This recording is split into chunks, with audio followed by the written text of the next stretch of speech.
you like Sharpie creative markers or Karin Pigment Decobrush, I think you're going to like these Arrtx acrylic markers. Liquid ink, no pumping. You do have to shake them. They can't be that perfect, right? I'll show you the technical details of how they work for hand lettering, but even more fun, I'm going to show you 5 ways to fill your notebook with these acrylic markers. When I was maybe 7 or 10, my grandma said I was really blunt.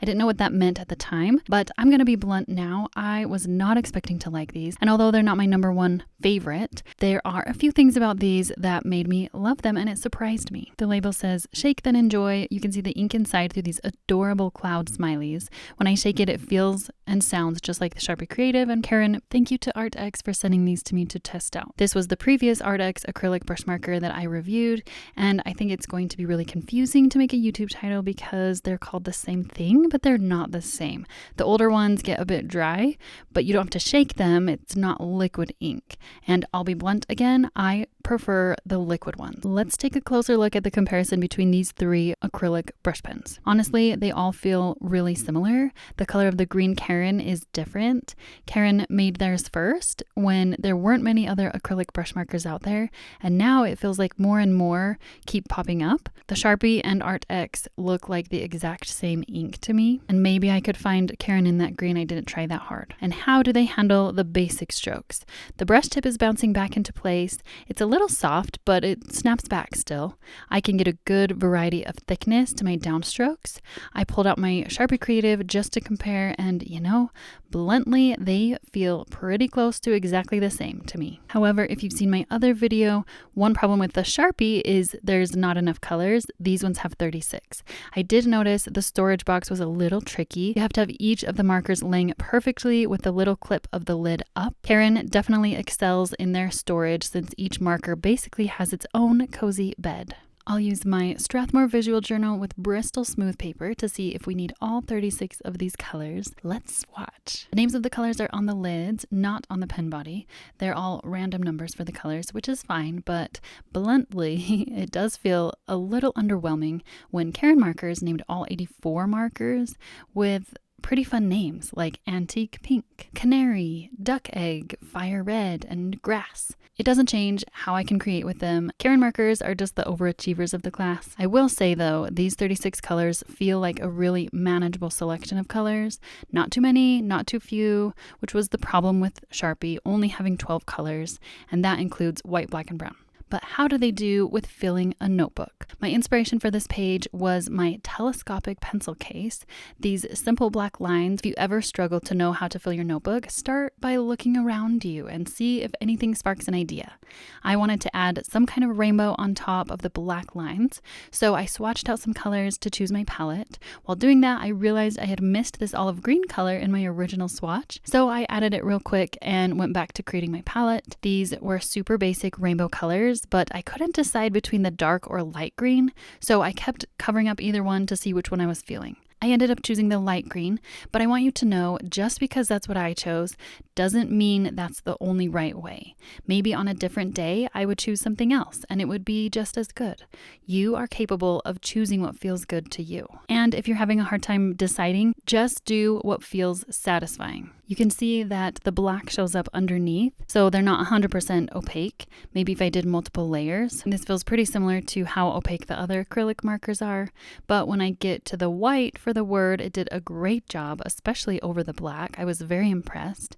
These markers allow you to make mistakes because I didn't like that little swash on the R, and I just covered it up. Can't even tell it was there. I did another layer with the white to get even more opaque, and it looks awesome, like a really bright white. And then to make the rainbow not as boring, I added these little white marks. Ta-da! Magic! I love how it turned out. My art and olive paper did warp a little. I'll show you a comparison with all of the notebooks that I use at the end of the video. Next is a new notebook, the Ohuhu marker pad. I was at the library and saw the librarian in this adorable sweater, and I overheard her say it was from Amazon. I immediately searched floral sweater in Amazon and I found it. It's expensive, but it inspired my idea for this next page. I first experimented with black and gray, and then I did some color swatch tests to find a color that felt very satisfying to me. And then I filled the page with this tan color. I purposefully did it in wavy stripes because I wanted the texture for the background. I accidentally left my camera recording while it dried, which was actually good. So I can show you, this is what the acrylic markers did to the paper. It curled right up as it dried. I chose to use my big journal for this idea instead of my pocket-sized journal because of the big flowers on the sweater. However, I do like things smaller, and I ended up making these flowers smaller anyway. You don't have to have lots of notebooks like I do. Use what you have. I just sometimes crave different paper types, and since this is my job, I feel a little responsible to try things out and let you know what works and what doesn't. You'd figure it out if I didn't do that, but sometimes it's nice to have someone confirm what you're thinking, right? I noticed that these markers kept coming untwisted, and I realized I can unscrew the whole body. Bluntly, it was a little frustrating to have to keep twisting them closed. This Ohuhu marker pad is 90-pound paper. It claims that you can use your markers on both sides of the pages, which was really intriguing to me. And you can, that's what I am doing here, but the paper is warping a little. It's not showing through. I think I'm going to have to try out my other markers with it as well. So stay tuned for that. I did the word refresh again. If the thing that's holding you back is not knowing what words or quotes to letter, just reuse the same word over and over as you're exploring different styles and colors and designs. And you'll have to tell me, does this ever happen to you? I was so in the flow of creating that I just let my mind wander and unwind, and I started making some mistakes. Oopsie daisy. But luckily, these markers are forgiving, and then I realized I wasn't even recording, so you didn't even see me making the mistakes. I had done the wrong color of flower, so I just covered it up and did the right color and then kept going. In order to get good, we have to make a lot of mistakes. So make more mistakes and don't forget to breathe. Do you get lost in your art like that? This is one reason I do voiceovers instead of talk while creating. I basically turn my brain off while I'm lettering and making art. Doing a pattern with florals was different for me, and this is the video for being blunt. I don't love florals. I know they're so popular and I like looking at them. I think other people's florals are beautiful. I like real flowers, but when I use them in my art, it doesn't feel like me, and maybe I just haven't found my style of florals yet. So this is just a reminder that you don't have to be good at everything, and just because you like the way somebody else does something doesn't mean that you have to do it that way. Be good at you. Find what's yours and what feels so good to you. Ta-da! I love how this turned out, even though it's different from my regular colors and style. This one was so fun. The next inspiration right from my desk is the Arrtx box.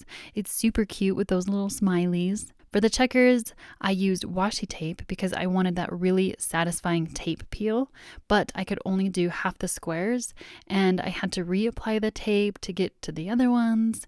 Anyways, it was a whole thing. The tape wasn't the perfect size because I was just eyeballing it, so I had to remove it again to get to the other side. I could have just easily drawn straight lines with a pencil, but like I said, I really wanted that satisfying tape peel. There isn't one right way to do things, just do what feels satisfying to you. I did refresh again in this different style, and then I added some smileys and clouds. When you use something for inspiration, the only time you should copy it exactly is if you are trying to learn how it was done and you're using it as a teaching experience. Exploring how you might replicate something can teach you a lot, but it's not your creation. Use something as inspiration, but make it your own. Add your own twist to it. Trust that you can make it good. And I'm covering up an oopsie daisy right there. This is my Bristol notebook, and there is no warping at all, but is that just because there's not as much ink on it? So I needed to make another page with more ink to see if this paper really doesn't warp with these markers. This is my go-to wavy river rainbow. It's just always the first thing that comes to my mind. I did 2 stripes of each color and then the word refreshed in black. And of course, I wanted to add some stars to make it a little less boring. Ta-da! That's a super quick notebook page, and like I guessed, this paper had no warping at all, so it's definitely the best so far. I had finished recording for this video and realized I didn't use them on black paper. I figured you would want to wait a little longer for the video to be able to see how they do on black paper. They stand out pretty well. I'm just using my Archer and Olive black paper journal. I do think they need at least a second layer to be totally opaque. And surprise, I'm not doing the word refresh for this one. I wanted to do short words so I could make them really big and bold. My idea was to blend the colors, but to be blunt, I don't know how to blend acrylic markers. The thing is, I'm not new to brush markers, but I am new to acrylic markers. The new Sharpie Creative markers took me by surprise last year, and now I really like using acrylic markers. You can learn anything online these days, so I could have researched how to blend acrylic markers, but there's also a benefit to exploring for yourself even before you know how to do it. If I never tried it, how would I know if it works? And by doing it myself, maybe I'll discover a new way of doing it that is my own style. My goal was just to feather out the colors, not get the look of a watercolor blend. I knew that wasn't going to happen. And in the end, why can't it look splotchy? Why does it have to be perfect, the most perfect blend? Am I selling this? No. Does it matter what other people think of this? No. This is just for me to create. It's all an experiment. Let it be imperfect. You can literally do whatever you want. I fill my notebook because it makes me feel like me. It's my stress relief. It helps me unwind. It's my creative outlet. And that mission was accomplished with this piece. It did take me about 45 minutes from start to finish. So this one is not a quick one. So, are these acrylic markers a good addition to your collection? Well, they did make me feel like creating, so that's a huge win. They seem to be a good balance between Sharpie and Karin. They're less expensive than Karin, and they have more colors than Sharpie. You'll have to decide if using acrylic markers is something that you like. I mean, you can also use these on other surfaces, which is useful. I just always use my journals. Ta-da! Magic! I'm glad I decided to use the black paper because this one is my favorite in this video. Now let's compare the paper. The Bristol Smooth paper is definitely the best, no warping at all. The Ohuhu marker pad warped the most, and Archer and Olive warped a little. I'm okay with the warping because I'm just happy to fill my notebooks however they turn out, but maybe that helps you decide what's important to you. If you want to see the other Arrtx markers, check out this video right here. I did every page inspired by my backyard. I'll see you there.